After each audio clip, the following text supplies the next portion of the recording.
ये देखो हम लोग सब लोगों ने काम करना चालू किया सोल प्रोप्राइटरशिप पे। कितने लोगों ने काम करना चालू किया, हाथ ऊपर करो। सागर तूने नहीं चालू किया? ओके, हाथ नीचे करो। किसके 5 क्लाइंट हो चुके अब तक? 5 क्लाइंट का डेटा बना दिया है। 5 क्लाइंट का डेटा बना दिया जितने लोगों ने, हाथ ऊपर करो। 5 क्लाइंट बन गए तुम्हारे, रिव्यू हो गए। हाँ उसको छोड़ के चालू है नहीं, कंप्लीट हो गए।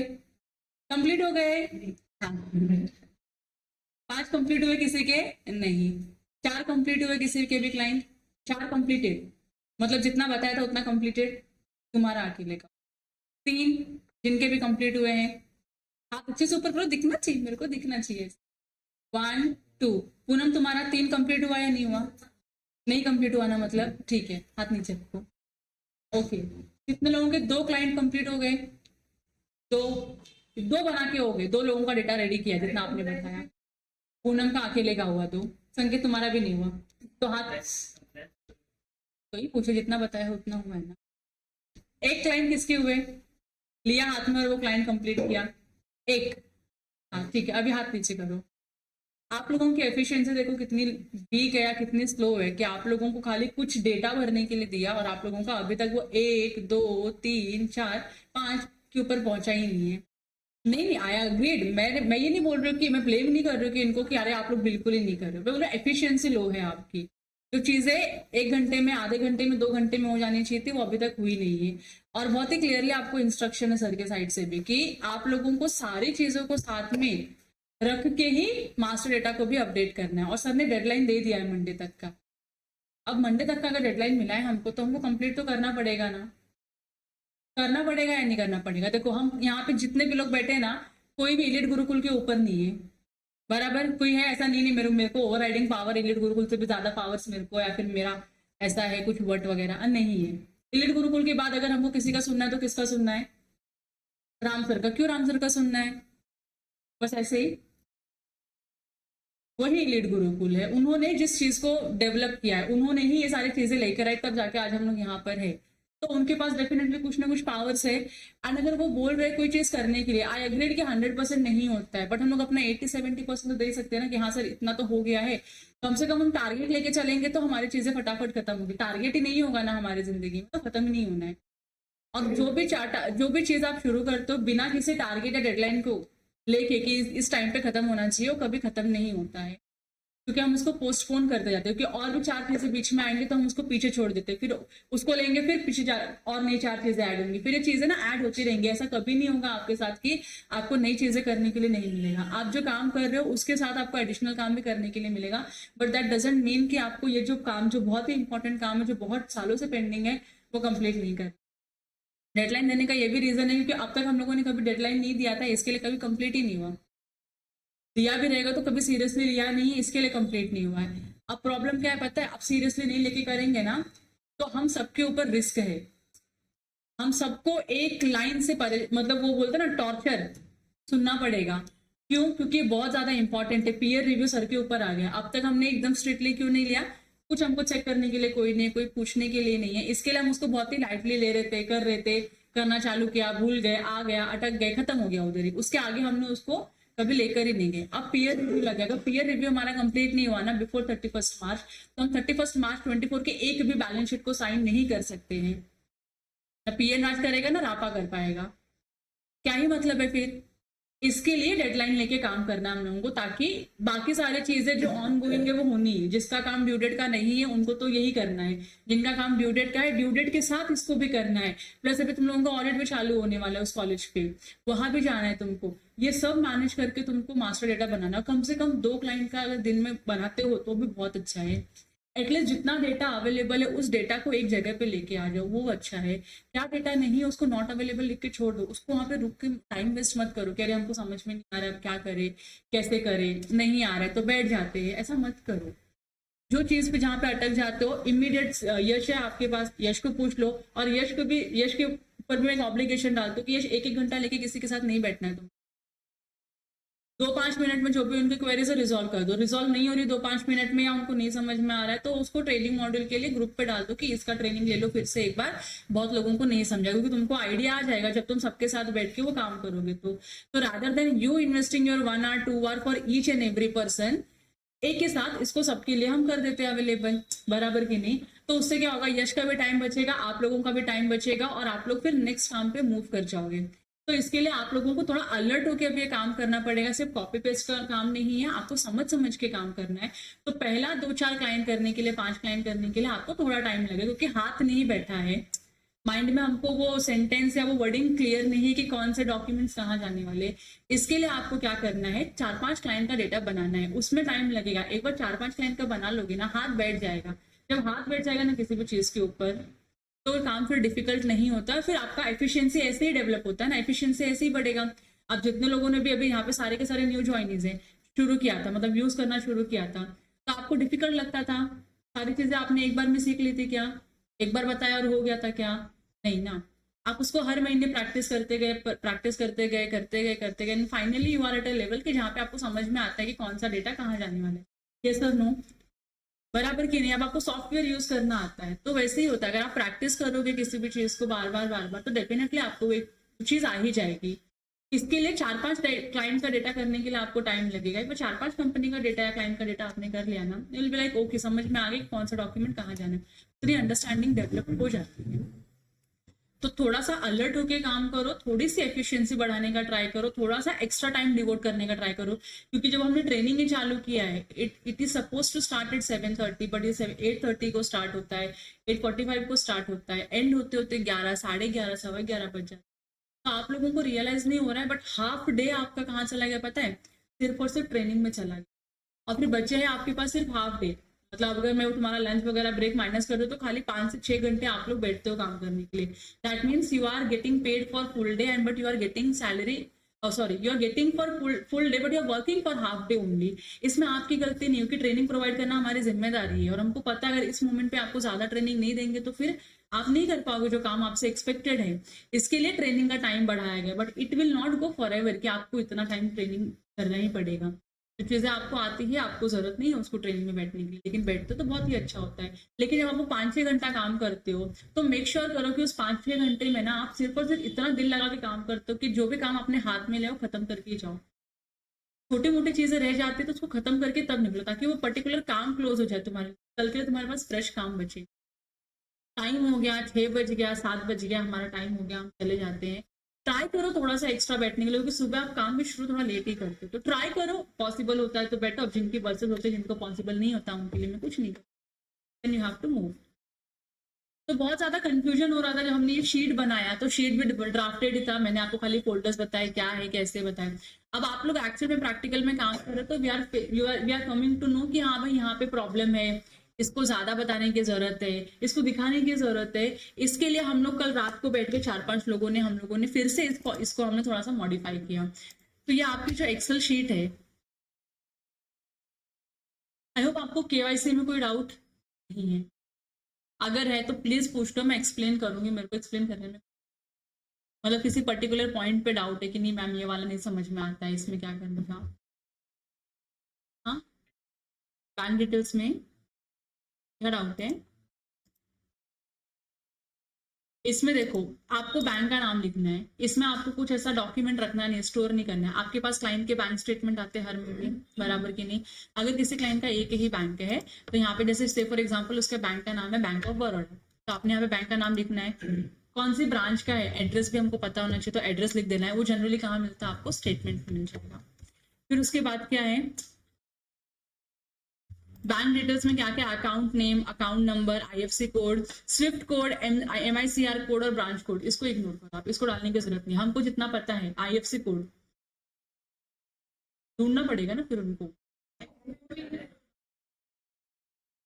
सब मिल जाता है। देखो अगर आपके पास पासबुक रहेगा, स्टेटमेंट रहेगा ना, उसमें सारी चीजें लिखी होती है, आपको अपफ्रंटली दिख जा रही है तो ठीक है डाल दो। वैसे भी ये सारे जो कोड्स है ना, स्विफ्ट कोड, एमआईसीआर कोड और ब्रांच कोड, ये हम कब करते हैं? जब हमको कुछ फॉर्म 15 CA-CB लगता है, जब हम कुछ ट्रांसफर करते हैं फॉरेन करेंसीज में, तो ये डिटेल्स हमको लगते हैं। अदरवाइज आईएफसी कोड होना कंपलसरी, क्योंकि आईएफसी कोड इज मैंडेटरी। तो अगर आपके स्टेटमेंट पे ये सारे इन्फॉर्मेशन है तो लिखने में कोई दिक्कत नहीं है। नहीं है तो आप क्या करो, अभी के लिए रहने दो, आईएफसी कोड लेकिन डालो। आईएफसी कोड आपको ब्रांच का एड्रेस से मिल जाता है, तो आईएफसी कोड तक मतलब जो बेसिक एंड रेलेवेंट इन्फॉर्मेशन है कम से कम उतना डाल दो। फिर उसके बाद क्या है, बैंक स्टेटमेंट स्टार्टिंग इनकॉर्पोरेशन, इसका वो बैंक अकाउंट ओपनिंग डेट आता है, पता है आप लोगों को, स्टेटमेंट में लिखा रहता है बैंक अकाउंट ओपनिंग डेट, बस वो डाल दो, इसमें नहीं करना है, डेट डाल दो। List of signatories and authorisation matrix, signatory कौन है, अभी आप लोग सोल प्रोप्राइटरशिप का ही काम कर रहे हो, तो उसमें जो सिग्नेटरी है सोल प्रोप्राइटर ही होता है, उसका ही नाम डाल दो खाली, लिस्ट तो आएगा नहीं। Facilities obtained in the bank, tax payment, online banking, vendor payment, uploading. अच्छा, इसमें आपको नहीं पता होगा कि क्लाइंट का ऑनलाइन बैंकिंग है कि नहीं है, क्लाइंट ने टैक्स पेमेंट के लिए स्टैंडर्ड इंस्ट्रक्शंस दिए हैं या नहीं दिए हैं, और फिर अगर उसने कुछ वेंडर के पेमेंट्स को बोला कि हमारा जो स्टैंडर्ड इंस्ट्रक्शंस और जनरली कि हम बैंक को दे देते हैं कि हमारा ये मंथली इतने चार्जेस है, आपको डिडक्ट करते रहना है, तो आई बिलीव ये भरने की जरूरत नहीं, आपको इसको एनी करके छोड़ दो फॉर द टाइम भी, ठीक है। और क्या है इसमें, various contacts at bank relationship, तो जनरली जो हमारे कॉर्पोरेट अकाउंट्स होते हैं ना, तो कॉर्पोरेट अकाउंट में एक रिलेशनशिप मैनेजर का नंबर दिया जाता है, तो अपने कंपनीज का आप करोगे तो आपको मिल जाएगा। अब यहाँ पे कैसे होता है, कॉर्पोरेट अकाउंट नहीं है, पर्सनल अकाउंट या करंट अकाउंट जैसा होता है, तो आपके पास कोई रिलेशनशिप मैनेजर का नंबर नहीं होगा, तो अभी एनी करके छोड़ दो, ठीक है। यहाँ तक क्लियर हो गया। अगर दो बैंक होंगे तो नीचे सेम डिटेल्स आपको कॉपी पेस्ट करनी है, दूसरे बैंक का डिटेल्स डालना है, क्लियर। पहले मैं कंप्लायंस डॉक्यूमेंट करूँ कंप्लीट। देखो आप सब लोग है ना यहाँ पे आके स्टक हो रहे हो कि ये एग्जैक्टली कैसे भरना है, क्या करना है, तो कल हमने क्या किया ना, बैठ के इसका पूरा फॉर्मेट ही चेंज, सोल प्रोप्राइटर के लिए फॉर्मेट चेंज किया हुआ है कि क्या क्या उसमें आना चाहिए डॉक्यूमेंट, ठीक है। तो यहाँ पे जो दो पार्ट थे ना, यहाँ पे दो पार्ट थे, एक था डायरेक्ट टैक्स कंप्लायंस का और दूसरा क्या था आपका स्टैट्यूटरी फाइनेंशियल्स का था, तो उन दोनों को हमने कंबाइन कर दिया और उसको एक पार्ट बनाया ताकि कंफ्यूजन क्रिएट ना हो, ना सीनियर्स को क्रिएट हो कंफ्यूजन, ना आप लोगों को कंफ्यूजन क्रिएट हो। तो ये अगर आप लोगों ने ध्यान दिया रहेगा तो जितने भी हमने अभी तक टैक्स ऑडिट रिपोर्ट्स प्रिंट किए बंच में, जो आप लोगों ने स्टेपल किया, टेप लगाया, तो उसका सीक्वेंस कुछ इस तरीके का है कि हम ये सारी चीजों को ऐसे सीक्वेंस में रखते हैं, तो इससे होता क्या है, सारा डेटा एक जगह पे आ जाता है और क्लाइंट को देने के लिए इजी हो जाता है, ताकि और हमको प्रिंट करने के लिए इजी हो जाती है। तो सारी चीजें ना एग्जॉस्टिव, सारी इन्फॉर्मेशन एक ही जगह पे इंक्लूड हो गई, फिनेंशियल्स अलग कर दो, ऑडिट रिपोर्ट अलग कर दो, टैक्स के डॉक्यूमेंट्स अलग कर दो, तो ये बहुत ज्यादा कंफ्यूजन क्रिएट कर रहा था। इसके लिए सोल प्रोप्राइटरशिप में अगर आप लोगों ने टैक्स ऑडिट पे अभी काम किया रहेगा तो आप लोगों ने भी देखा रहेगा 1 2 3 4 करके हमने नंबरिंग करके रखा हुआ सबके सब, बराबर। अब नंबरिंग करके रखा तो नंबरिंग का सीक्वेंस आपको पता है, तो आपको उस तरीके से याद है, तो उसको सिंप्लीफाई करने के लिए हमने क्या किया, इसको इसी तरीके से ऑर्गेनाइज कर दिया। तो सबसे पहले आएगा कवर पेज। कवर पेज आपको पता है वो फ्रंट पेज है अपना, लिखा रहता है क्लाइंट का नाम, क्लाइंट का pan, assessment year, financial year और सीए का नाम नीचे लिखा होता है, बराबर कि नहीं। वो कवर पेज का दो, एक वर्ड फाइल होता है और एक पीडीएफ फाइल होता है, ये दोनों आपको क्या करना है, रखना है। दूसरा है इनकम टैक्स रिटर्न का एक्नॉलेजमेंट, आईटीआर भरा, आईटीआर भरा, आईटीआर का एक्नॉलेजमेंट आता है। ये देखो मैंने आप लोगों के लिए किया है इसको, तो ये अपना फोल्डर मैंने आपको क्रिएट करके दिया था कंप्लायंस डॉक्यूमेंट का, दिख रहा है, नहीं हो रहा दादा जूम। ये कंप्लायंस डॉक्यूमेंट ओपन करोगे ना, तो इसको जहाँ पे 3 बाइफरकेशन थे ना, उसको हमने 2 पार्ट्स में डिवाइड कर दिया।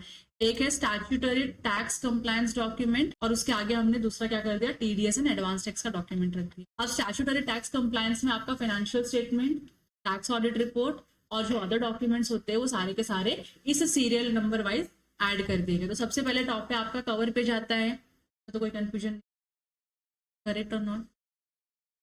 फिर उसके बाद क्या है, इनकम टैक्स रिटर्न का एक्नॉलेजमेंट। तो यहाँ पे मैंने स्टैट्यूटरी टैक्स कंप्लायंस डॉक्यूमेंट का एक फोल्डर बनाया हुआ है, इसको एंटर करोगे तो देखो 1.2 पे एक्नॉलेजमेंट दिख रहा है आप लोगों को, ये आपको ऐसे रखना है। ये एक सिंगल पेज का पीडीएफ है, इसको क्या किया हमने, रख दिया है। हाँ तो क्लियर है आप लोगों को। सेकेंड डॉक्यूमेंट, थर्ड डॉक्यूमेंट में क्या है आपका, कंप्यूटेशन ऑफ इनकम।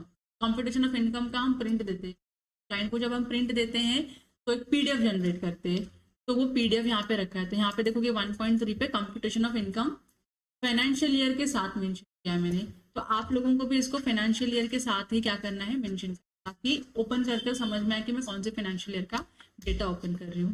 तो ये कंप्यूटेशन आ गया, तो ये कंप्यूटेशन का पार्ट आ गया, इसको मैंने यहाँ रख दिया।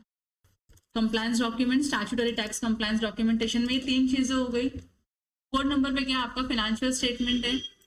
अब फाइनेंशियल स्टेटमेंट अपने आप में एक बहुत बड़ा डॉक्यूमेंट होता है, इसके लिए क्या किया है ना, फाइनेंशियल स्टेटमेंट का आपके लिए फोल्डर बनाया हुआ है। तो 1.4 पे आप देखोगे फोल्डर है, आपको पीडीएफ नहीं मिलेगा। 1.4 पे फोल्डर है, मतलब आपको इसको ओपन करना है। इसको आप ओपन करके देखोगे तो एक साइंड डॉक्यूमेंट है, जहाँ पे आपको साइंड फाइनेंशियल स्टेटमेंट ही खाली मिलेगा। ये दिख रहा है आपको, ऑडिटर की भी साइन है और अपना जो प्रोप्राइटर है उसकी भी साइन है। ये हो गया एक साइंड फाइनेंशियल स्टेटमेंट। अभी आपने कहीं ना कहीं से तो इसको बनाया रहेगा पीडीएफ, मतलब आपके पास एक्सेल फाइल कोई दूसरी फाइल होगी। तो अनसाइंड फाइनेंशियल स्टेटमेंट में क्या रहेगा आपका, ये प्लेन बैलेंस शीट, इस पे किसी का साइन नहीं, मतलब इसका हम प्रिंट देते हैं और जो साइन होके आता है क्लाइंट का उसको हम क्या करते हैं, साइंड डॉक्यूमेंट में रखते हैं। तो ये आपको एक ध्यान रखना है कि आपके पास दोनों ही कॉपी होनी चाहिए, साइन वाली और अनसाइंड वाली। तो ये फाइनेंशियल स्टेटमेंट का क्लियर है आपको। देखो अभी क्या हो गया ना, सिंप्लीफाइड क्या हो गया, इसमें आपको क्या डॉक्यूमेंट रखना है उसका नाम लिख दिया है। तो अब जितने लोगों ने भी काम किया है पिछले साल इनकम टैक्स पे या फिर दूसरे सॉफ्टवेयर पे, इधर ध्यान दे दो। तो आपको पहला पता है कवर पेज क्या होता है, ये आई बिलीव सबको पता है, जितने भी लोग ऑपरेशंस में काम करते हैं सबको पता है। इनकम टैक्स का एक्नॉलेजमेंट क्या है सबको पता है, वो वहां पे रखना है। तीसरा कंप्यूटेशन ऑफ इनकम क्या है, सीओ सबको पता है, वो वहां पे रखना है। फोर्थ फाइनेंशियल स्टेटमेंट का आपको फोल्डर बना के मिला है, उसमें साइंड एक फोल्डर बनेगा, एक अनसाइंड का फोल्डर बनेगा। जो अनसाइंड है वो जो डायरेक्टली हम अपने सॉफ्टवेयर से डेटा पुल करते प्रिंट करते हैं वो आएगा, और जो साइंड है, साइंड में दोनों ही पार्टी का साइन होना चाहिए और वही फोल्डर वहां पे आएगा। किसी एक पार्टी ने भी साइन किया, मतलब ऑडिटर ने किया प्रोप्राइटर ने नहीं किया, तो वहां पे आपको नहीं डालना है। दोनों का साइन करवा के स्कैन करवा के लेके रखना है हमको। क्लियर है आप लोगों? फिर उसके बाद फिफ्थ नंबर पे आता है फॉर्म 3CB 3CD ARN का मतलब होता है एक्नॉलेजमेंट है। ठीक है, कल हमने इसको एक्नॉलेजमेंट लिखा था, मैंने उसको रात को एक रिसीट ओपन किया। जब आप डाउनलोड करते हो ना, TDS फाइल करते हो या जो रिटर्न जनरेट होता है ना, उसको ऐसे इस फॉर्म में आता है 3CB 3CD _ARN करके, तो आपको चेंज करने की जरूरत नहीं है। तो ये आपका ARN बनेगा फिफ्थ पार्ट पे। ये कुछ इस तरीके का दिखता है। देखो acknowledgement received of income tax forms, और यहाँ पे लिख के आता है फॉर्म कौन सा फाइल किया है हम लोगों ने। ठीक है, तो आपको ये फॉर्म नंबर देखना है, ऐसा नहीं होना चाहिए कि हमने किसी और का एक्नॉलेजमेंट कहीं और रख दिया। तो ये एक्नॉलेजमेंट को ध्यान से एक बार देखना और फिर उसको नंबरिंग, सिंगल पेज का है तो ज्यादा कॉम्प्लिकेटेड नहीं होगा। फिर एक्सेल में हमारा नेक्स्ट पार्ट है क्या, टैक्स ऑडिट रिपोर्ट। अब टैक्स ऑडिट रिपोर्ट आप लोगों को नहीं पता है कि कैसा होता है, फाइल नहीं किया हुआ है, किया भी रहेगा तो आपको पता नहीं है, तो मैं सिंपल बता देती हूँ आपको। टैक्स ऑडिट रिपोर्ट ये कुछ इस तरीके से दिखता है। ये सब फॉर्म 3CD करके आपको दिखेगा, फॉर्म 3CD। इसको जब एंटर करोगे, देखो यहाँ पे ऊपर ही लिख के आता है फॉर्म 3CB, तो आपको समझना ये फॉर्म 3CB है। जो टैक्स ऑडिट रिपोर्ट होता है वो फॉर्म 3CB के थ्रू जाता है। हाँ, 3CB 3CD सब इसके नीचे ही आता है, तो आप उसमें 3CB है 3CD नहीं है 3CA, ये तो तीनों फॉर्म्स में, तीनों में ना डिफरेंस है। वो डिफरेंस क्या है ना, मेरे को भी अच्छे से नहीं पता क्योंकि मैंने काम नहीं किया हुआ है। तो बेटर होगा कि आप उनसे ही कंफर्मेशन लो कि इस पे काम किसने किया, वो आपको बता दे कि तीनों ही फॉर्म्स में डिफरेंस क्या है। तो आप खाली डॉक्यूमेंट्स रखने के नजरिए से समझो कि आपको फॉर्म 3CB करके ऐसा कुछ फॉर्म मिलेगा, जो सबसे बड़ा लेंथीएस्ट फॉर्म होता है, ये आपको वहां पे रखना है। 3CD पार्ट ए बहुत बड़ा फॉर्म है, अभी तक लोड भी नहीं हुआ। ये समझा आपको? टैक्स ऑडिट रिपोर्ट जो है वो आपके फॉर्म में आता है, वो जो फॉर्म 3CB 3CA 3CD होगा वो आपको यहाँ पे रखना है। अच्छा, तीनों अलग अलग नहीं रहेगा, वो एक ही बंच में रहता है, तो आपको बस वही एक PDF उठाना है और उसको वहां पे रखना है। क्लियर हो गया? इसका नंबरिंग क्या था, 1.6 था, तो उसको आपको नंबर करके रखना है। सेल्फ असेसमेंट टैक्स पेड चालान, अगर आपने सेल्फ असेसमेंट टैक्स पे किया, जैसे होता है ना क्लाइंट को हम कैलकुलेशन देते हैं और बोलते हैं आपको इतना टैक्स पे करने आने वाला है, तो क्लाइंट पे टैक्स पे करता है, तो टैक्स पे करता है तो चालान जनरेट होता है, तो वो चालान आपको इस फोल्डर में आके यहाँ पे बाहर रखना है नंबरिंग करके। सर का नहीं है तो मैंने नहीं रखा है, क्योंकि जिन क्लाइंट का TDS बहुत ज्यादा होता है उनको रिफंड मिलता है, टैक्स पे करने के लिए नहीं आता है। तो अगर रहेगा तो उसको आपको नंबरिंग करके यहाँ पे लिखना है। ठीक है, अच्छा अगर कोई पर्टिकुलर नंबर पे डॉक्यूमेंट नहीं है तो आप उसको रीनंबरिंग मत करने बैठना। जैसे अभी यहाँ पे 1.7 का डॉक्यूमेंट नहीं है, क्लाइंट के पास नहीं है, क्लाइंट को अवेलेबल ही नहीं है, उसका ऑलरेडी टैक्स एक्सेस पे किया गया है, तो आप इसको आगे के फॉर्म्स को ना पुराना वाला नंबर मत दो, रीनेम मत करो। जैसे अभी यहाँ पे आपके पास फॉर्म 26AS है, तो आप 26AS को 1.7 का नंबर मत दो। समझ रहा मैं क्या बोलने का ट्राई कर रही हूँ? पक्का ना? बहुत सिंपल है, 1.7 पे यही डॉक्यूमेंट होना चाहिए, नहीं रहेगा तो मेरे पास 1.7 का कोई PDF या कोई फोल्डर नहीं होगा, इतना क्लियर रखना है आपको। फिर उसके आगे फॉर्म 26 है, ऐसे पता है ना हम लोगों को जब पूरे साल खत्म होता है तो हम देखते हैं कि क्लाइंट का कितना टीडीएस कटा है, किसने टीडीएस काटा हुआ है, वो चेक करने के लिए हम एनुअल टैक्स स्टेटमेंट डाउनलोड करते हैं। दिखाऊंगी सब दिखाऊंगी लोग, लेकिन पहले ये हम दिखाऊं। तो ये आपका 1.8 पे आएगा, यहाँ पे रहेगा तो आपको ऐड करना है। फिर उसके बाद यूडिन, अब जितने भी फाइनेंशियल स्टेटमेंट सीए साइन करता है, हर एक फाइनेंशियल स्टेटमेंट को यूडिन के थ्रू वेरीफाई किया जाता है।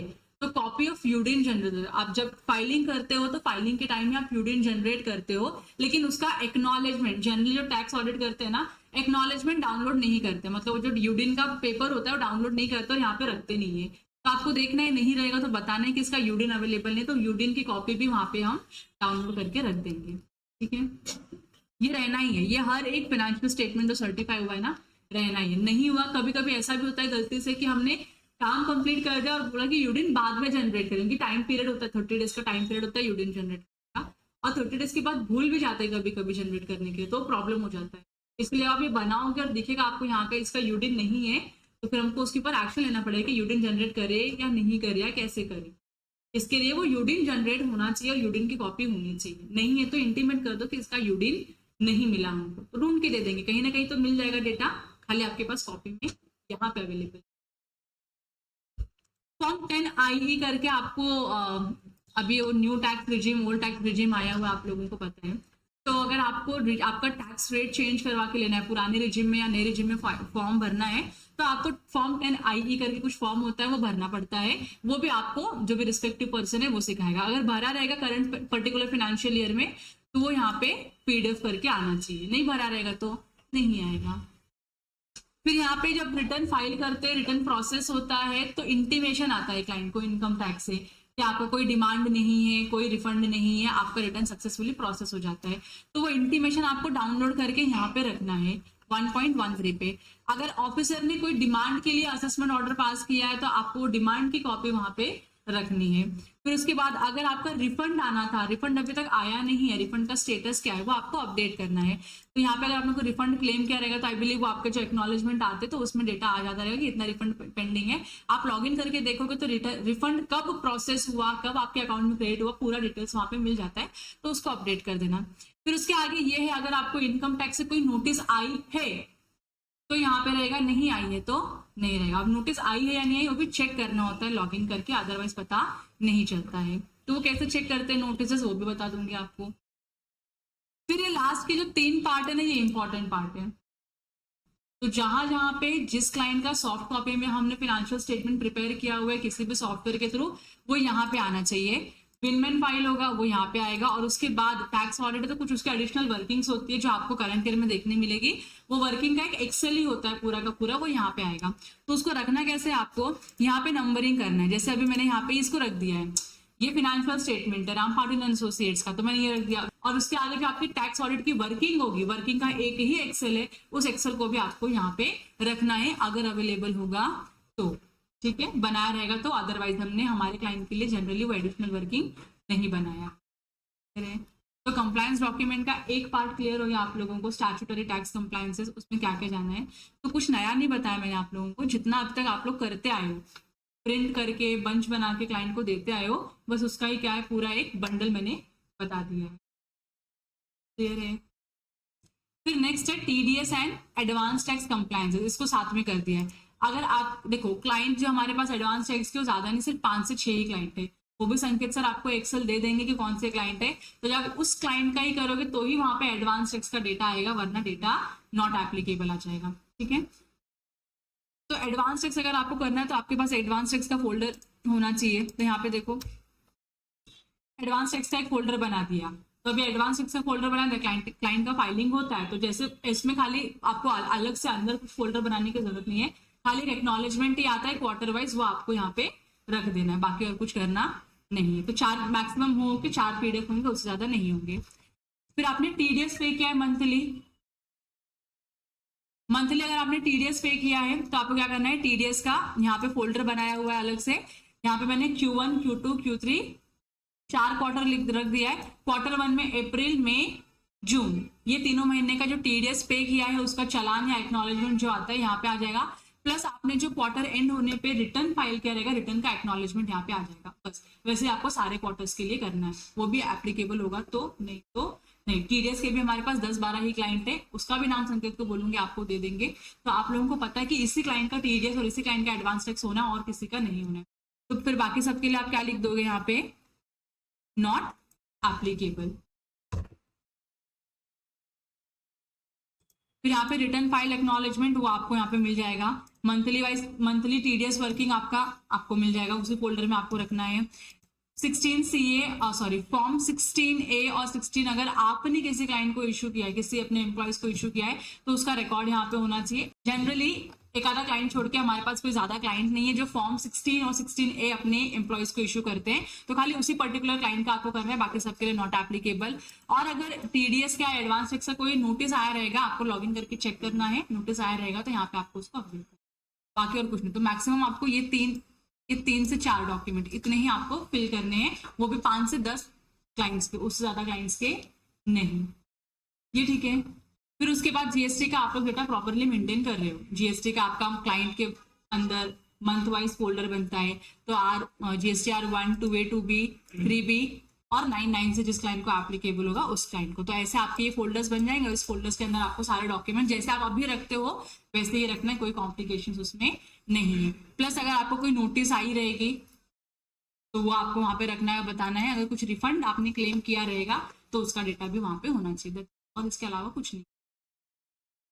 क्लियर है। और देखो अपनी किसी भी क्लाइंट को ना कस्टम वैट एक्साइज एप्लीकेबल, तो इस पे आप लोग अपना दिमाग ज्यादा मत लगाओ, टाइम एनर्जी मत लगाओ ज्यादा कि हम कस्टम क्या है, वैट क्या है, किसको एप्लीकेबल है, किसको एप्लीकेबल। अब तक आपने कभी ऑफिस में सुना नहीं कि हमारा कोई कस्टम, अब तक आपने ऑफिस में ये भी नहीं सुना कि हमारा कोई वैट का क्लाइंट, तो क्लाइंट ही नहीं है हमारे पास। तो यहाँ पे आपको क्या लिख देना है, सिर्फ नॉट एप्लीकेबल, क्योंकि मेजॉरिटी चीजें किसमें कन्वर्ट हो गई है, जीएसटी के अंदर मर्ज हो गई है जाके। तो सारी चीजें कहाँ आ चुकी है, जीएसटी में आ चुकी है। तो आप कंफ्यूज मत हो। तो आपके पूरे के पूरे कंप्लायंस डॉक्यूमेंट में ना मेजर 2 फोल्डर बनेंगे। एक बनेगा आपका स्टैट्यूटरी टैक्स कंप्लायंस डॉक्यूमेंट का, जो मैंने आपको यहाँ पे दिखाया, स्टैट्यूटरी कंप्लायंस का। फिर उसके अंडर में आपके यहाँ पे 1.4 पे जहाँ पे फाइनेंशियल स्टेटमेंट है उसका एक फोल्डर बनेगा, जो मैंने बना के रखा हुआ रेफरेंस के लिए। बाकी सारी चीजें आपकी वैसे ही जानी है, लेकिन कहीं कहीं पे आपको लग रहा है कि नहीं यहाँ पे ज्यादा डॉक्यूमेंट्स है, मतलब मल्टीपल पीडीएफ आ रहे हैं, तो उस नाम से एक फोल्डर क्रिएट कर दो और सारे पीडीएफ वहां पे डाल दो, ठीक है। फिर उसके बाद सेकंड जो है आपका, इसी के अंदर में क्या बन रहा है, एडवांस टैक्स और टीडीएस का फोल्डर बन रहा है। एडवांस टैक्स टीडीएस के अंदर आपको अलग से कुछ और करने की जरूरत नहीं है, डायरेक्टली ये क्या हो जाएगा आपका, ये डायरेक्टली आपका यहाँ पे टीडीएस के अंदर क्वार्टर वाइज क्या हो जाएगा, आपका फाइलिंग और पेमेंट का स्टेटस आ जाएगा। और एडवांस टैक्स में आपका डायरेक्टली आपको क्या रखना है, एक्नॉलेजमेंट या चालान जो भी आता है वो यहाँ पे पेस्ट करके रखना, और कुछ करना नहीं है। फिर उसके बाद आपका आता है इनडायरेक्ट कंप्लायंसेस में। इनडायरेक्ट टैक्स कंप्लायंसेस का आपने बनाया हुआ है यहाँ पे बाहरी फोल्डर, इनडायरेक्ट टैक्स कंप्लायंस का फोल्डर बनेगा। और इसमें जैसे आप जीएसटी का फोल्डर मेंटेन करते हो मंथ वाइज, वैसे आपको यहाँ पे क्या करना है, जीएसटी का फोल्डर मंथ वाइज मेंटेन। ये देखो उसमें ना आप किसी भी क्लाइंट का फोल्डर ओपन करो जीएसटी का, यहाँ क्लाइंट के नाम के अंदर ही आप लोग क्लाइंट के अंदर ही हो खाली। अब यहाँ पे आपको क्या है, मंथ करना से फॉर एग्जांपल मैं लेती हूँ अप्रैल मंथ, तो ये अप्रैल मंथ आ गया। अब इस अप्रैल मंथ के अंदर 3 फोल्डर बनने मेरे, कौन से फोल्डर बनेंगे, ये 2 और ये 3, ये 3 फोल्डर मेरे कहाँ बनेंगे, अप्रैल मंथ में 2A 2B, और तीसरा जो फोल्डर बनेगा ना वो बनेगा GSTR 3B। आप लोगों को पता है ये कौन सा फोल्डर किस लिए, जो काम करते हैं उनको पता है, जो काम नहीं करते उनके लिए 22 पेज का फोल्डर तो बना है ना हम लोगों ने, फोल्डर है ना कि 1 में ये डेटा है, 3B में ये डेटा है, तो वो फोल्डर खाली आपको वहां पे लेना है, कॉपी करके वो शीट लिया रहेगा। तो उसमें जो ईयर है उन्होंने चेंज नहीं किया रहेगा। जब ऐसा नहीं आपको क्वेरी आती है ना, तो मतलब एक्सेल की बात करो ना, खाली एक्सेल ही उसमें, तो उस क्वेरी को क्या करो ना, वहां पे इमीडिएटली उस क्लाइंट के लिए नोट करके रखो। तो जो भी सीनियर है ना वही बता पाएंगे कि हाँ ये डेटा यहाँ पे ऐसे जानना है और ये डेटा यहाँ पे मत डालो, डिलीट कर दो या फिर उसको हाइड करके रख दो। तो सीनियर के साथ बैठ के फिर वो सॉर्ट करना पड़ेगा कि ये 22-23 का डेटा है, ये 23-24 का डेटा है। 23-24 का डेटा आप 23-24 के फोल्डर में ले लोगे, जो 22-23 का जितना अवेलेबल डेटा है एक्सेल वाला उसको वहां पे रख दोगे। तो वो सीनियर के साथ ही रिकंसिलेशन करना पड़ेगा। जीएसटी पे मैंने भी काम नहीं, हाँ वही बात है, इसके लिए वो सीनियर को बैठ के रिकंसाइल करना पड़ेगा और खत्म करना। आप लोगों को यहाँ तक क्लियर है? कोई भी डेटा, मैंने देखो सर ने भी आपको पहले, इसके पहले भी बहुत बार बोला, मैंने भी बोला है कि आंख बंद करके कॉपी पेस्ट मत करो आप लोग। आप कॉपी पेस्ट करते हो तो देखो डेटा ओपन करिए कि डेटा सही है या नहीं, मतलब जो पीरियड के लिए डेटा आप रख रहे हो उसी पीरियड का डेटा जा रहा है या किसी और पीरियड का डेटा आ रहा है, वो ध्यान दो। और अगर आपको उस पर्टिकुलर पीरियड का डेटा नहीं मिला तो लिख के रखो कि ये डेटा इस काइंड का नहीं अवेलेबल है, तो वो अवेलेबल करा के दिया जाएगा। गलत डेटा मत डालो, वरना क्या होगा, अभी आप डाल दोगे अवेलेबल लिख दिया, फोल्डर में पीडीएफ है आपके फोल्डर में, लेकिन जब उसको हमको कभी आगे फ्यूचर में रेफर करना होगा, ओपन करेंगे तो मालूम पड़ेगा अरे तो ये जिस मंथ का लिखा है या जिस पीरियड का लिखा है उस पीरियड का डेटा है ही नहीं, बराबर ना। तो फिर वो आगे जाके प्रॉब्लम आएगा, अरे किसने किया देखा नहीं, रिव्यू नहीं हुआ, फिर ये सारे ना बहुत सारे प्रॉब्लम्स क्रिएट होंगे और याद तो हमको कुछ नहीं रहने वाला है। इसके लिए ना कोई भी डेटा आप उठा के एक फोल्डर से दूसरे फोल्डर में लेके जाते हो, पेस्ट करने के पहले सिर्फ आंख बंद करके पेस्ट मत करो, पेस्ट करने के पहले एक बार फोल्डर को, डेटा को ओपन करो और देखो कि जो डेटा आप पेस्ट कर रहे हो और जिस फोल्डर में पेस्ट कर रहे हो वो मैच हो रहा है या नहीं, उस पीरियड का है या नहीं है, और फिर ही पेस्ट करो। नहीं रहेगा तो लिखो नॉट एप्लीकेबल, नॉट अवेलेबल लिखो, ताकि मालूम पड़े कि हाँ ये डेटा नहीं है या गलत डेटा उस फोल्डर में रखा, तो नया डेटा आपके लिए अरेंज किया जाएगा, डाउनलोड किया जाएगा और फिर रखा जाएगा। गलत डेटा रख के फिर कुछ मतलब नहीं है ना, फिर वही होगा, पुरानी वाली गलतियां फिर से दोहरा रहे हैं कि खाली कॉपी पेस्ट किया, इसलिए कॉपी पेस्ट नहीं करना है, अलर्ट रह के आपको डेटा मेंटेन करना है, ठीक है। और कोई ऑब्जर्वेशन है? यहाँ तक क्लियर हो गया compliance document? I think compliance में भी आपके 3 मेजर फोल्डर है जो आपको समझ में आ गए हैं। हर महीने का रखना है, ये बना हुआ है 22-23 का कुछ बना रहेगा, 23-24 का पूरा बना हुआ है, 23-24 से डेटा अच्छे से जीएसटी का मेंटेन है। नॉट अवेलेबल लिखो अभी नॉट अवेलेबल करो, क्योंकि उसको डाउनलोड करने के लिए भी टाइम लगता है, जो डाउनलोड करना है फिर रखना है, तो इसके लिए आपको अभी खत्म करना है ना, तो कम से कम हमको ये तो मालूम पड़े कि इतना डेटा अवेलेबल नहीं है क्लाइंट का हमारे पास, और फिर जो नहीं मिला है नॉट अवेलेबल करके रख दो उसको, ताकि एक ही बार बैठेंगे रिव्यू करते टाइम और फिर क्या करेंगे, जो डेटा अवेलेबल नहीं है बताएंगे कैसे डाउनलोड करना, डाउनलोड करके उसको रख दो वहां पे फटाफट, ठीक है। अभी खाली कंटिन्यू करो। 23-24 करना है, यस, पहले 22-23 बना रहे हैं हम लोग, प्लीज इसमें कंफ्यूज मत हो, पहले हम लोग 22 और 23 का डेटा मेंटेन कर रहे हैं क्योंकि हमारा क्लोजिंग डेटा वही है, फिर 23-24 का डेटा प्रिपेयर होगा जिसमें आपको ज्यादा टाइम नहीं लगेगा, और फिर उसके बाद करंट फाइनेंशियल ईयर 24-25 जो भी आएगा अपना अभी, उसमें आपका काम बहुत ईजी हो जाएगा, ठीक है, क्योंकि आपको हैबिट हो गई होगी कि फोल्डर बनाना कैसे, फोल्डर रखना कैसे, तो वो इजी आपके लिए होगा। हाँ इनिशियली टाइम लगेगा, आई एग्री, टाइम लगेगा, लेकिन टाइम लो, लेकिन काम अच्छे से करो, बस इतना ही आप लोगों से एक्सपेक्टेड है। यहाँ पे आप लोग कंफ्यूज मत हो, यहाँ पे ना जीएसटी रिटर्न का स्टेटस खाली डालना है हम लोगों को, ये टेबल नहीं रखना है, ये टेबल पता है ये आपको मैंने रेफरेंस के लिए बना के रखा हुआ था, ओके। तो संकेत आ रहा है, अभी 5 मिनट में आ जाएगा, तो वो क्लैरिफाई कर देगा क्या करना है और कैसे करना है। फाइल स्टेटस ऑफ फाइलिंग नहीं आ रहा तो हमको ये टेबल रखना पड़ेगा, क्योंकि ये टेबल से हमको ये समझ में आता है कि फाइल है या फाइल नहीं है, क्योंकि इस शीट में हम कोई डॉक्यूमेंट मेंटेन नहीं करते हैं, हम खाली यस नो नॉट एप्लीकेबल और रिमार्क लिखते हैं और कुछ लिखते नहीं है। इसके लिए ये शीट, ये टेबल इसके लिए मैंने मेरी अंडरस्टैंडिंग पे बनाया था, अगर अपना पर्पस सेटिस्फाई नहीं होता है उस सॉफ्टवेयर से जो भी आउटपुट आता है तो हमको ये टेबल भी रखना पड़ेगा और साथ में नीचे उसको भी लगाना पड़ेगा अगर जरूरत लगी तो, अदरवाइज अगर से लगा कि नहीं रिक्वायर्ड नहीं है तो उसको हम नहीं भी कर सकते, पता है। और वो एक पर्टिकुलर इनवॉइस वाइज आता है, आई थिंक मंथ वाइज आता है, इनवॉइस वाइज नहीं आता। ठीक है, देखते फिर संकेत को आने दो, फिर वो संकेत इस पे आपको डिटेल बता देगा, या वो बता भी देगा कि कैसे डाउनलोड करना है, क्या कमांड देना है, ठीक है। तो यहाँ पे खाली हमको स्टेटस करना है, टीडीएस स्टेटस, जैसे मैंने बोला आपको कि जितने भी क्लाइंट हैं टीडीएस वाले, खाली उनके लिए ये शीट एप्लीकेबल है, तो यहाँ पे वो वर्किंग अवेलेबल है, पेमेंट कर दिया है, यस नो करके आगे बढ़ना है आपको, डॉक्यूमेंट्स यहाँ नहीं रखने, डॉक्यूमेंट्स आपके इस फोल्डर में ही आएंगे टीडीएस वाले। हाँ मैंने बोला, कल ही बोला मैंने, टीडीएस के कितने क्लाइंट है, 18 क्लाइंट है, तो टीडीएस के जो भी 18 क्लाइंट है तो खाली आप लोगों को उससे क्या इजी हो जाएगा, आपको यहाँ पे ढूंढना नहीं पड़ेगा इसका टीडीएस करते या नहीं करते,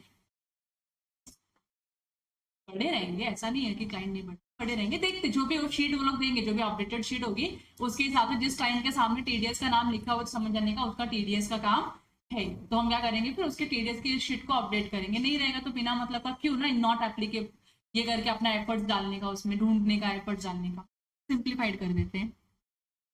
और वर्किंग अवेलेबल रहेगा तो यस करना है। और यहाँ पे वर्किंग का देखो मेरे को लग रहा है एक्सेल फाइल बनेगा तो बहुत अच्छा होता है। अगर वर्किंग की एक्सेल फाइल है तो बहुत अच्छी बात है, नहीं है तो वर्किंग यहाँ पे आपको अवेलेबल नहीं है तो लिख दो नॉट अवेलेबल। पेमेंट क्या रहेगा तो यस करना है, और उसका चालान नंबर, पेमेंट का कोई भी आप चालान डाउनलोड करोगे उसमें चालान नंबर रहता है वो लिखना है। और फिर इनका ना ये 3 महीने का, ये क्वार्टर का ना क्वार्टरली रिटर्न जाता है। रिटर्न आपका मंथली, पेमेंट मंथली होगा टीडीएस का, लेकिन जो रिटर्न जाएगा वो क्वार्टरली होता है। तो रिटर्न जब भी चला जाएगा तो रिटर्न का एक्नॉलेजमेंट आपको उठा के यहाँ पे रखना है, मतलब नंबर यहाँ पे रखना है, और पीडीएफ आपका वहाँ पे होना चाहिए आपके टीडीएस की फोटो, ठीक है। आपको एक चीज क्लियर होनी चाहिए कि कंप्लायंस डॉक्यूमेंट में डॉक्यूमेंट्स हम रख रहे हैं, यहाँ पे हम खाली स्टेटस अपडेट कर रहे हैं, ठीक है। कि अपना जो रिक्वायरमेंट है, तो सर ने बोला है कि जब मैं किसी भी क्लाइंट का मास्टर डेटा ओपन करूं तो मुझको पता चलना चाहिए कि उस क्लाइंट का कंप्लायंस स्टेटस कहाँ तक आया हुआ है, क्या चीज़ें एप्लीकेबल है, क्या चीज़ें एप्लीकेबल नहीं है, क्या नहीं है, सब कुछ उनको इन्फॉर्मेशन चाहिए। इसके लिए स्टेटस का भी हमने कॉलम ऐड किया हुआ है। फिर उसके बाद आते हैं सीए सर्टिफिकेशन पे। मुझे कल अच्छा नहीं लगा बिल्कुल भी कि जब आप लोगों को नहीं पता चला कि व्हाट इज सीए सर्टिफिकेट। मैं फिर से एक बार बता देती हूँ आपको कि जनरली सीए सर्टिफिकेट यहाँ पे कौन सा आना है। तो से for example I am a client, ठीक है, मैं अपना 5 साल से रिटर्न भर रही हूँ, मैं इनकम टैक्स भर रही हूँ, किसी भी टैक्स कंसल्टेंट से मैंने क्या किया है अपना बैलेंस शीट बना, क्योंकि मैं तो सीए नहीं हूँ, मैं तो अकाउंट्स की स्टूडेंट नहीं हूँ, तो मेरे को तो अकाउंट्स का एबीसीडी कुछ आता ही नहीं है। तो डेफिनेटली हर एक बिजनेसमैन का क्या होता है, एक अपना अपॉइंटेड कंसल्टेंट होता है या सीए होता है, जो क्या करता है उसके सारे डॉक्यूमेंट्स को मेंटेन करता है। तो अब मुझे पता है कि मैं बिजनेस करती हूँ तो मुझको हर साल क्या करना चाहिए, रिटर्न भरना चाहिए। अब रिटर्न भरने मुझको तो आता नहीं है, तो मैं क्या करती हूँ, एक कंसल्टेंट अपॉइंट करूंगी, तो बोलेंगे सर ये मेरा रिटर्न आपको भरना है। रिटर्न भरने का रीजन क्या होता है, मेजर जो रीजन होता है वो क्लाइंट्स को क्या लेना होता है, आगे जाके अगर फ्यूचर में लोन लेना होता है या कुछ एक्सपेंशन करना होता है तो उनको पैसे की रिक्वायरमेंट होती है, तो दे नीड सर्टन डॉक्यूमेंट्स कि आपका बिजनेस एग्जिस्ट कर रहा था, इतना आपने टर्नओवर बनाया, इतना आपका प्रॉफिट था, वो सारी चीजों का इन्फॉर्मेशन होता है। तो मैंने मेरे कंसल्टेंट को क्या बोला, आपको जो डेटा चाहिए ना मैं आपको सारा डेटा लाके दे दूंगी, आप लेकिन मेरा ये काम कर दो, मेरा रिटर्न भर दो, मेरा जीएसटी भर दो, ये कर दो, वो कर दो, जो भी आपकी रिक्वायरमेंट है एक्स वगैरह आपने सब बता दिया। आपका कंसल्टेंट बोलता है ठीक है इतना मैं आपके लिए करके दे दूंगा। तो कंसल्टेंट मुझसे डॉक्यूमेंट मांगेगा कि ये दे दो ये दे दो, और मैं जो डॉक्यूमेंट दूंगी उसके बेसिस पे वो मेरा रिटर्न भरेगा, बराबर की नहीं, मेरा बैलेंस शीट बनाएगा, मेरा प्रॉफिट एंड लॉस अकाउंट बनाएगा, सब बनाएगा और वो भर देगा। उसके बाद क्या होगा, अब जो कंसल्टेंट ने मेरी बैलेंस शीट बनाई है उस पर खाली मेरी साइन रहेगी, क्योंकि मेरे इंफॉर्मेशन के हिसाब से मेरे कंसल्टेंट ने मेरा क्या बनाया है, बैलेंस शीट बनाया है, और उसके बेसिस पर उन्होंने मेरा आईटीआर भर दिया। ऐसे हमारा 5-6 साल चलता रहा, और आगे जाके आई नीडेड अ लोन, मैं घर खरीद रही हूँ, कार खरीद रही हूँ, या बिजनेस में मुझे एडिशनल फाइनेंस चाहिए, तो मुझे लोन चाहिए, तो मैं कहाँ जाऊंगी लोन लेने के लिए, डेफिनेटली बैंक के पास जाऊंगी। तो बैंक को मैं बोलूंगी कि बैंक तुमको पता है मेरा पिछले साल का 1 करोड़ का टर्नओवर था, जिसमें से मेरा 20% प्रॉफिट मार्जिन था, उसके पहले साल का 80 लाख का टर्नओवर था, उसके पहले 50 लाख का टर्नओवर था। डू यू थिंक बैंक मेरे इस वर्बल कम्युनिकेशन पे बिलीव करेगा? बैंक देखो डॉक्यूमेंट्स पे बिलीव करता है, वो बोलेगा डॉक्यूमेंट दे दो, बोलूंगी क्या डॉक्यूमेंट चाहिए आपको बताओ, वो बोलेगा मुझको आपका जो भी लास्ट अपने 3 साल में बैलेंस शीट बनाया था, पीएनएल बनाया था, वो लाके दे दो, जिससे आप जो बता रहे हो कि 1 करोड़ का टर्नओवर है, 80 लाख का टर्नओवर है, 50 लाख का टर्नओवर है, 20% का आपका प्रॉफिट मार्जिन है, वो क्लैरिफाई हो जाएगा, बराबर की नहीं। आपने रिटर्न भरा है उसका एक्नॉलेजमेंट दे दो, आप टैक्स कितना भरते हो हमको पता चल जाएगा उसमें से सारी चीजों से, पैन कार्ड लाके दे दो। तो अब ये सारे डॉक्यूमेंट मांगता है। अब बैंक है ना मेरी साइन वाली बैलेंस शीट पे ना भरोसा नहीं करेगा, क्योंकि मैं तो कुछ भी बना के दे दूं ना, मैं बोलूँ तो मेरे पास 5 लाख रुपए का कैश पड़ा है, वो 5 लाख का कैश है, ये सर्टिफाई कौन करेगा, ये बताएगा कौन है, गारंटी कौन देगा बैंकर को कि नहीं इसमें जो बैलेंस शीट में लिखा है 5 लाख का कैश, सच में वो कैश एग्जिस्ट करता है, कौन बताएगा? क्योंकि मैं तो चोर हूं, मेरी बातों पर तो बैंक भरोसा करने से रहा, क्योंकि लोगों का काम ही वही होता है, पैसे लो बैंक से और पैसे बैंक को डुबा दो, यस और नो। तो बैंक को मेरी बातों पे भरोसा नहीं है ना, बैंक को मेरे कंसल्टेंट के ऊपर भरोसा है। तो बैंक को भरोसा किसके ऊपर होता है, एक चार्टर्ड अकाउंटेंट के ऊपर भरोसा। क्यों ऐसा होता है, क्योंकि chartered accountant is one of the 4 pillars of this nation building. Nation building में जो 4 पिलर्स होते हैं उसमें का एक पिलर कौन है, चार्टर्ड अकाउंटेंट है। उनके ऊपर बहुत सारी रिस्पॉन्सिबिलिटीज है, बहुत सारे फंक्शंस क्या किए हैं, इम्पोज किए गए हैं, और उनके साइन के ऊपर लोगों को भरोसा होता है कि भाई हमारे अगर सीए का साइन है इसके ऊपर, that means this document is true. इसमें लिखी हुई हर एक बात क्या है, सही है, बराबर की नहीं। इसके लिए हर कंपनीज का ऑडिट होता है, इसके लिए हर फाइनेंशियल स्टेटमेंट को सर्टिफाई करना होता है। फाइनेंशियल स्टेटमेंट गया साइड में, ठीक है, अभी तक आपको समझ रहे हैं मैं क्या बता रही हूँ। तो उस डॉक्यूमेंट को ना ट्रस्टवर्दी बनाने के लिए सीए क्या करता है, अपना साइन करता है, स्टैम्प करता है। एक जमाने में सीए का साइन होना, सीए का स्टैम्प होना वाज सफिशिएंट कि हाँ भाई हम मान लिए कि ये डॉक्यूमेंट में जो इंफॉर्मेशन लिखी है सब सही है, बैंकर बिलीव करता था। लेकिन फिर 2019 में 2020 में सीए इंस्टीट्यूट को रियलाइज हुआ कि नहीं, सिर्फ साइन और स्टैम्प होना इज नॉट सफिशिएंट, क्योंकि साइन और स्टैम्प आजकल आसानी से चोरी हो सकते हैं। बिना सीए के परमिशन के उनका स्टैम्प और साइन यूज किया जा रहा है, ऐसा उनको कहीं ना कहीं फील आया रहेगा। तो उन्होंने क्या किया, हर एक डॉक्यूमेंट ऑथेंटिकेट हो उसके लिए उन्होंने क्या कर दिया, एक यूडिन करके कॉन्सेप्ट इंट्रोड्यूस किया, जिसका फुल फॉर्म क्या होता है, यूनिक डॉक्यूमेंट आइडेंटिफिकेशन नंबर। कि हर एक डॉक्यूमेंट अपने आप में यूनिक डॉक्यूमेंट है, तो हर डॉक्यूमेंट सीए ने सर्टिफाई किया है उसका एक नंबर होता है। ये हर बार जितने बार आप यूनिट जनरेट करोगे ना उतना यूनिक नंबर आएगा आपको। और ऐसा नहीं कि 4-5 डिजिट का नंबर होता है, 17-18 डिजिट का नंबर होता है, अल्फा न्यूमेरिक्स होता है वो।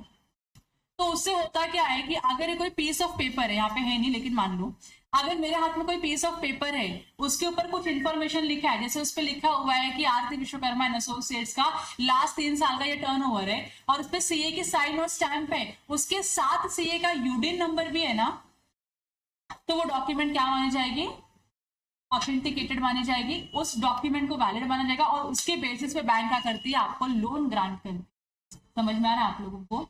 तो ऐसा मैंने आपको एक एग्जांपल दिया, ऐसे बहुत सारे अलग अलग पर्पसेस के लिए क्या करते हैं बैंक्स या फिर क्लाइंट जो होते हैं हमारे यूडिन मांगते हैं। तो मैंने अगर किसी क्लाइंट का, अगर मैं सीए हूं, मेरा कोई डायरेक्ट क्लाइंट है जिसका बैलेंस शीट मैं बनाती हूँ, तो मेरा ऑब्लिगेशन है उसके बैलेंस शीट को सर्टिफाई करना, क्योंकि मैंने बनाया है और उसमें लिखी हुई सारी इन्फॉर्मेशन ट्रू और करेक्ट है, उसके लिए मुझे साइन करनी पड़ेगी। साइन करना इज नॉट इनफ, उसके साथ मुझे यूडिन में बना के देना पड़ेगा, जो सीए के रिकॉर्ड में जाता है कि हाँ भाई इस सीए ने इस डॉक्यूमेंट को सर्टिफाई किया है, ये बोल के कि इसमें सारी लिखी हुई इन्फॉर्मेशन सही है। समझ रहे हैं आप लोगों को? इसके लिए हम क्या बनाते हैं, यूडिन बनाते हैं। तो अब अगर मैंने फाइनेंशियल स्टेटमेंट को सर्टिफाई किया, मेरा ही क्लाइंट है 22-23 में, वो मेरे पास ही था, उसका ऑडिट मैंने किया, उसका बैलेंस शीट मैंने बनाया, तो मैं जो यूडिन बनाऊंगी वो यहां पर आएगा। समझ रहे हैं आप लोगों को? बैलेंस शीट के ऊपर जो मैंने यूडिन बना के लिखा है ना, वो यहां पर आएगा कॉपी ऑफ यूडिन में, क्योंकि उसका जो यूडिन नंबर मेंशन करना होता है ना, वो आपके फाइनेंशियल स्टेटमेंट में लिखा रहता है। समझ में आ रहा है आप लोगों को? तो ये होता है फाइनेंशियल स्टेटमेंट को सर्टिफाई करना। उसके अलावा मेरे क्लाइंट को मुझसे और 5 सर्टिफिकेट चाहिए कि मेरा बिजनेस 10 साल से यहाँ एग्जिस्ट करता है, मेरे को उसका सर्टिफिकेट बना के दो। मेरा पिछले 3 साल का टर्नओवर इतना है, उसका सर्टिफिकेट बना के दो। मेरा नेटवर्थ इतना है, उसका सर्टिफिकेट बना के दो। मेरा प्रॉफिट इतना है, उसका सर्टिफिकेट बना के दो। और मैंने अभी तक किसी भी बैंक का लोन डुबाया नहीं है, उसका भी सर्टिफिकेट बना के दो। तो मेरे क्लाइंट को और 5 एडिशनल रिक्वायरमेंट आई है। अब ये मेरा रेगुलर काम है क्या? नहीं, ये मेरा रेगुलर काम नहीं, ये कुछ एडिशनल एक्टिविटी है। तो अब मैंने जितने भी यूडिन बनाए रहेंगे ना, 5 यूडिन मैंने बोले उस क्लाइंट के लिए, 5 अलग अलग टाइप के लिए, तो यहाँ पे आपको 5 नंबर लिखना है, 1 2 3 4 5। कौन सा टाइप का सर्टिफिकेट है? तो नेटवर्क सर्टिफिकेट है, तो आप लिखोगे नेटवर्क सर्टिफिकेट, टर्नओवर सर्टिफिकेट, और जो बाकी के 3 मैंने आपको बताया वो अदर सर्टिफिकेट जाते हैं। वो आपको आपके सर्टिफिकेट में समझ में आएगा कि ये अदर है। यूडिन की जो कॉपी रहती है ना, यूडिन की कॉपी में लिखा रहता है कौन सा टाइप का सर्टिफिकेट है, तो वो आपको टाइप ऑफ सर्टिफिकेट देख के यहाँ पे बता देना है किस दिन आपने सर्टिफिकेट इशू किया था, किस दिन साइन किया है वो नहीं, किस दिन आपने सर्टिफिकेट इशू किया था ना, वो भी आपके यूडिन की कॉपी पे डेटा आता है, डेट आता है, वो डेट लिखना है। इशुइंग अथॉरिटी कौन है? क्योंकि अभी हमारे पास हम 2 लोगों के नाम के अंडर में यूडिन जनरेट करते हैं, एक राम सर के नाम पे इंडिविजुअली और एक पीएन राज के नाम पे हम करते हैं। तो वहां पे इशुइंग अथॉरिटी कौन है? पीएन राज है या राम पाटिल एसोसिएट्स है, वो भी लिख के आता है, तो वो आपको यहाँ पे लिखना है। यूडिन नंबर क्या है वो यहाँ पे लिखना है, और उसके सपोर्टिंग डॉक्यूमेंट्स है या नहीं है वो आपको लिखना है। तो मैंने बोला अगर मैं किसी क्लाइंट को मैंने किसी के लिए सर्टिफिकेशन बना के दिया कि इस क्लाइंट का लास्ट 3 ईयर का टर्नओवर इतना है, मैंने एक पेपर पे लिख के दे दिया। अब उसका सपोर्टिंग डॉक्यूमेंट क्या है, मेरे पास क्या एविडेंस है, मैंने कौन से बेसिस पे बोला कि इसका 3 साल का टर्नओवर इतना है, एविडेंस मांगूंगी कि नहीं? या मेरे से बैंक मांगेगा एविडेंस, या मेरे से सीए इंस्टीट्यूट भी एविडेंस मांग सकता है कि आप बोल रहे हो कि इस क्लाइंट का 3 साल का टर्नओवर इतना है, 50 लाख, 80 लाख और 1 करोड़ का टर्नओवर है। कहां से आपको मालूम पड़ा कि इसका टर्नओवर इतना है? तो कहां से समझेगा मुझे टर्नओवर कितना है उस क्लाइंट का? कहां से समझेगा? बताओ क्या है सपोर्टिंग डॉक्यूमेंट इसके लिए? मैं टर्नओवर बोल रही हूँ कि टर्नओवर इतना है, इसके लिए सपोर्टिंग डॉक्यूमेंट क्या है मेरे पास? टेक्निकली तो सब चाहिए, बैलेंस शीट, पीएनएल, वही तो मैं जानना चाहती हूँ ना, वही तो सब चाहिए, वही तो बोल रही हूँ ना। देखो, generally we are concern with the audited statement. आपने 3 साल का मुझे कहीं से ऑडिट करवा के दिया कि आपका ऑडिटेड स्टेटमेंट है, मैंने इस स्टेटमेंट के बेसिस पे ये लिख के दिया है। समझ में आ रहा है? होने के लिए देखिए तो बहुत सारे डेटा होने चाहिए हमारे पास। आपका टैली का बैकअप दो, आपका आईटीआर का फॉर्म दो, आपका एक्नॉलेजमेंट दो कि आपने इतना इनकम दिखाया कि नहीं, बहुत सारी चीजें होती है, लेकिन बेयर मिनिमम तो हमारे पास होना चाहिए। हाँ, तो वो सपोर्टिंग डॉक्यूमेंट में आता है। समझ में आ रहा है? तो हम जनरली यूडिन के लिए सर्टिफिकेट का अभी फोल्डर कैसे बनाना चालू किए, अभी रिसेंट में चालू किया, ज्यादा टाइम नहीं हुआ इसको बना के। जैसे यहाँ पे मेरा सीए सर्टिफिकेशन है, तो यहाँ पे टाइप ऑफ सर्टिफिकेट आप उसका नाम लिख सकते हो। जैसे मैंने बोला ये टर्नओवर सर्टिफिकेट है, ये टर्नओवर सर्टिफिकेट मैं दे रही हूँ उसको, तो मैंने टर्नओवर सर्टिफिकेट लिखा, तो यहाँ पे मेरा क्या आएगा, यूडिन का कॉपी आएगा, जो मैं आपको बताया ना यूडिन का एक पीडीएफ जनरेट होकर आता है, वो यहाँ पे आना चाहिए। फिर यहाँ पे क्या लिखा है, साइंड डॉक्यूमेंट। साइंड डॉक्यूमेंट में क्या आएगा, यहाँ पे जो भी हमने सर्टिफिकेट दिया है उनको साइन करके, समझ में आ रहा है आपको, वो यहाँ पर आएगा। वर्ड फाइल में क्या आएगा, सर्टिफिकेट का वर्ड कॉपी लिखा है ना कहीं लिखने के बाद आपने पीडीएफ बनाया और साइन किया, तो उसका वर्ड कॉपी यहाँ पे आना चाहिए। और यहाँ पे क्या है, क्लाइंट डेटा। क्लाइंट डेटा में क्या आएगा, उसने दिया वो balance sheet, PNL, Aadhaar card, PAN card, income tax का एक्नॉलेजमेंट, जितना भी मैक्सिमम पॉसिबल डेटा है सब यहाँ पे आना चाहिए। क्लियर है आप लोगों को? अच्छा, ये हर क्लाइंट को हम देंगे क्या? जो मांगेगा उसको दिया जाएगा। तो ऐसे भी कोई क्लाइंट है जिसने आज तक कभी सीए सर्टिफिकेट मांगा ही नहीं किसी चीज के लिए, तो उसके फोल्डर में रहेगा क्या सीए सर्टिफिकेट? रहेगा। लेकिन देयर आर सर्टेन क्लाइंट जिन्होंने साल में 4 से 5 बार हमसे खाली सर्टिफिकेट मांगा हुआ है, तो यहाँ पे क्या होगा, उनका सर्टिफिकेट होगा। तो जैसे जैसे आपने सर्टिफिकेट इश्यू किया, जैसे अभी पूरे फाइनेंशियल ईयर का पहला सर्टिफिकेट है, तो यहाँ पे 1 आएगा टर्नओवर सर्टिफिकेट। दूसरा इश्यू किया तो 2 लिख के क्या करो, जो भी टाइप ऑफ सर्टिफिकेट है वो मेंशन कर दो। ठीक है यहाँ तक? अच्छा, इसमें एक चीज सर ने वो लास्ट टाइम ऐड करवाई थी, मुझे याद आ गया लकीली।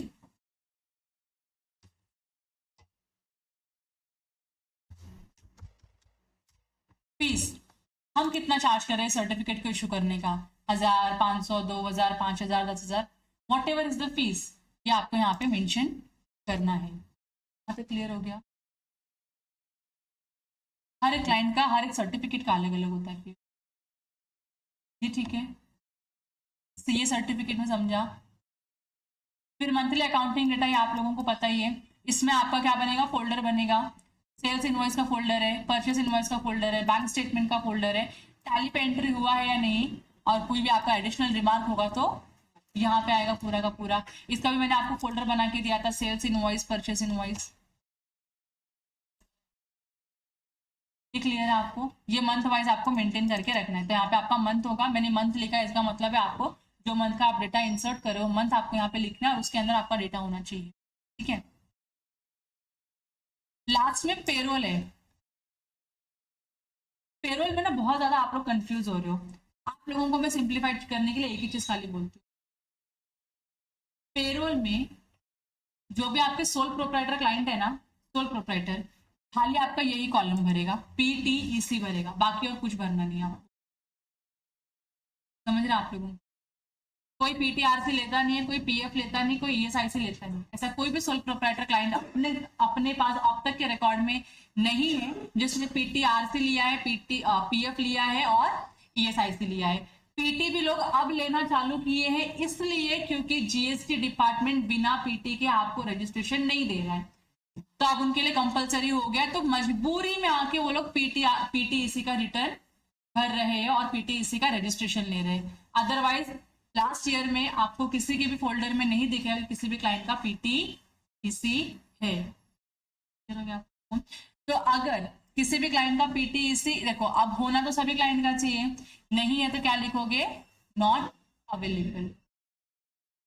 ठीक है, चालान 2500 का एक रिटर्न जाता है, चालान भरना होता है, चालान भर दो और हो गया आपका खत्म काम। साल में एक ही बार करना होता है, इसके लिए पूरे इसको मर्ज करके रखा हुआ है। अगर पीटीआरसी होता तो यहाँ पे आता सारा मंथली। अब इसमें भी आप बोल सकते थे कि इतना ही है तो फिर खाली पीटीईसी क्यों नहीं किया आपने, बाकी कॉलम क्यों बना के रखे हुए, स्टैंडर्ड फॉर्मेट के लिए कि अगर आप अभी से इससे वाकिफ रहोगे तो एलएलपी कंपनीज के लिए आपको इजी होगा करने के लिए। ठीक है, और क्या पता आगे जाके हमको कोई ऐसा सोल प्रोप्राइटर मिल जाए जो पीएफ ईएसआईसी पीटी सारे कंप्लायंस करता है, तो उसका डेटा तो यहाँ पे रखना पड़ेगा हम लोगों को, बस उस होप से इसको यहाँ पे रखा हुआ। तो अभी के लिए आपके लिए जो काम का है खाली वो ये है, पीटीईसी का पेमेंट चला।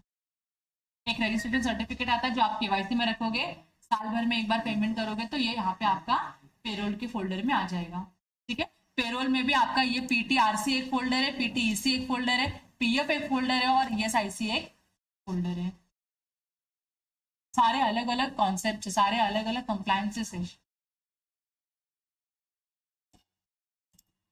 ये देखो बना के रखा हुआ है। पीटीईसी बोल रहे हो आपको, तो खाली पीटीईसी में जाना है ईयर वाइज, कौन से ईयर का है डेटा यहाँ पे डाल दो, चालान का एक्नॉलेज।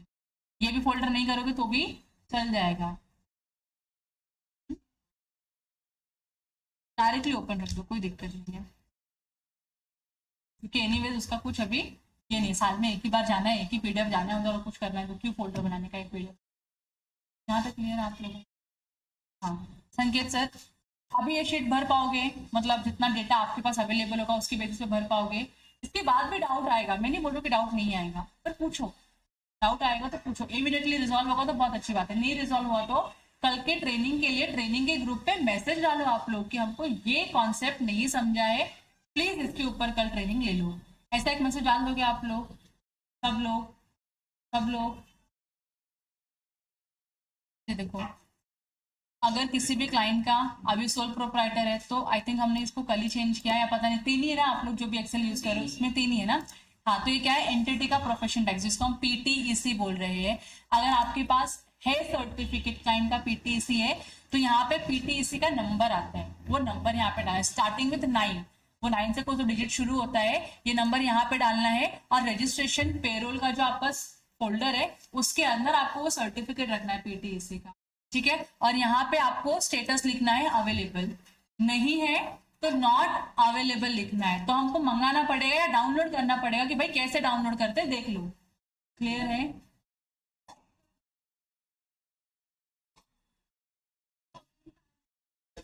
फैंसी होता है तो डायरेक्टली वही करते हैं, बाइफरकेशन की तो जरूरत ही नहीं। उनका पैन यहाँ पे जो पीटी लिखा है, ये पीटी में खाली उनका यहाँ पे पैन नंबर अगर डाल देंगे लॉगिन आईडी में और जो भी पासवर्ड है वो डाल देंगे तो हो जाएगा, बराबर ना। कल के ट्रेनिंग में, कल की ट्रेनिंग में आज सब खिचड़ी नहीं करना चाहती कि सारी चीजें एक साथ में नहीं हो पाए और कुछ सब कॉन्सेप्ट भी नहीं कि मैं एक शॉट में कर सकती हूँ। पीटीईसी का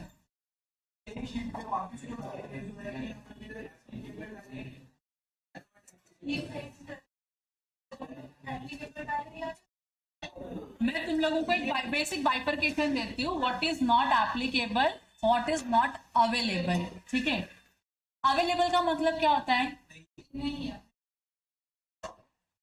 ये फोन है, अभी ये फोन नहीं है मेरे पास, फोन ऊपर है, तो मेरे पास फोन अवेलेबल है क्या? राम सर अवेलेबल है क्या आज इस रूम में? नहीं है। इसका ये नहीं होगा राम सर एप्लीकेबल नहीं है, अवेलेबल नहीं है ना, मतलब आज वो इस प्लेस पे नहीं है किसी दूसरे प्लेस पे। तो नॉट अवेलेबल का मतलब क्या होता है, नॉट अवेलेबल का मतलब क्या होता है कि कोई चीज उस क्लाइंट की होनी चाहिए है लेकिन हमारे पास जैसे पैन कार्ड होता है, पैन कार्ड अब जितने भी प्रोप्राइटर जितने भी इंडियन सबका पैन कार्ड है कि नहीं है, होना चाहिए कि नहीं होना चाहिए? हाँ होना चाहिए। आपके पास उसका पैन नंबर है लेकिन पैन का कॉपी नहीं है तो नॉट एप्लीकेबल है कि नॉट अवेलेबल है?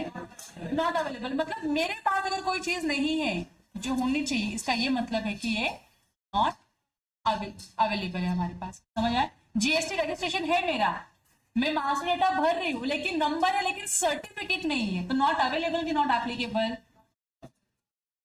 नॉट अवेलेबल ना। अरे नारायण को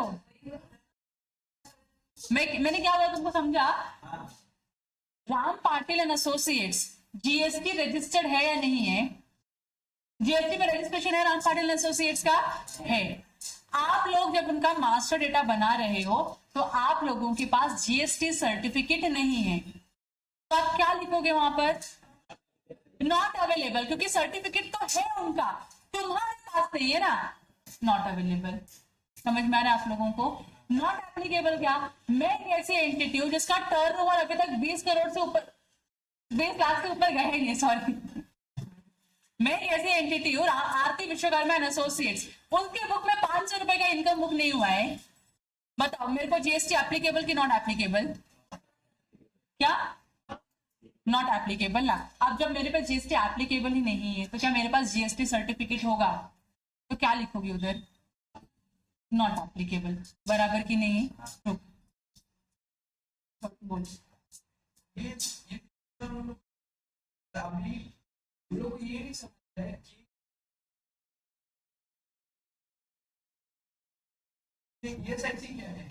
उसके लिए अग्र कल का लेक्चर ईएसआईसी पीटी पीएफ जब आप पढ़ोगे, और मैंने ये आप लोगों को बताया, I have taken whole lecture PF ESIC and PT, PT नहीं है, पीएफ और ईएसआईसी के ऊपर पूरा लेक्चर लिया मैंने। ठीक है, मैं कल फिर से ले लूंगी।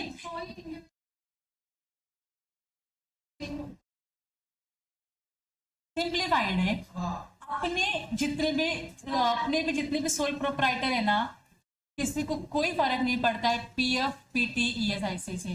तो अभी के लिए सब जगह पे आपको क्या रखना है? एप्लीकेबल।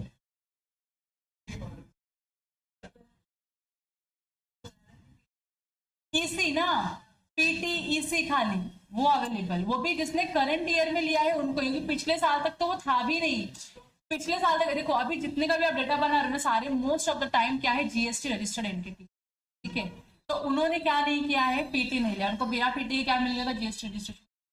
लास्ट 3-4 महीनों से ही गवर्नमेंट ने पीछे लग रही है कि भाई पीटी लो, तो इनको तो देखो पीटी लेना चाहिए लेकिन नहीं लिया है, अब लेना पड़ रहा है इनको। तो अब इनको पड़ रहा है का क्या मतलब है? फिर क्या लिखोगे आप लोग? Not available. लेना चाहिए लेकिन नहीं लिया, तो पीटी में आप क्या लिख दो? Not available. तो आगे जाके कभी ना कभी उनको लेना ही पड़ेगा, लेकिन पीएफ ईएसआईसी का ऐसा नहीं है। पीएफ ईएसआईसी का लिख दो नॉट एप्लीकेबल, पीटी का लिख दो, पीटीईसी का लिख दो नॉट अवेलेबल, एप्लीकेबल अवेलेबल। करना ही पड़ेगा, हमें पीटी तो लेना ही पड़ेगा सबको, नहीं लिया है तो क्या करें? नोटिस आएगी तो लेना पड़ेगा।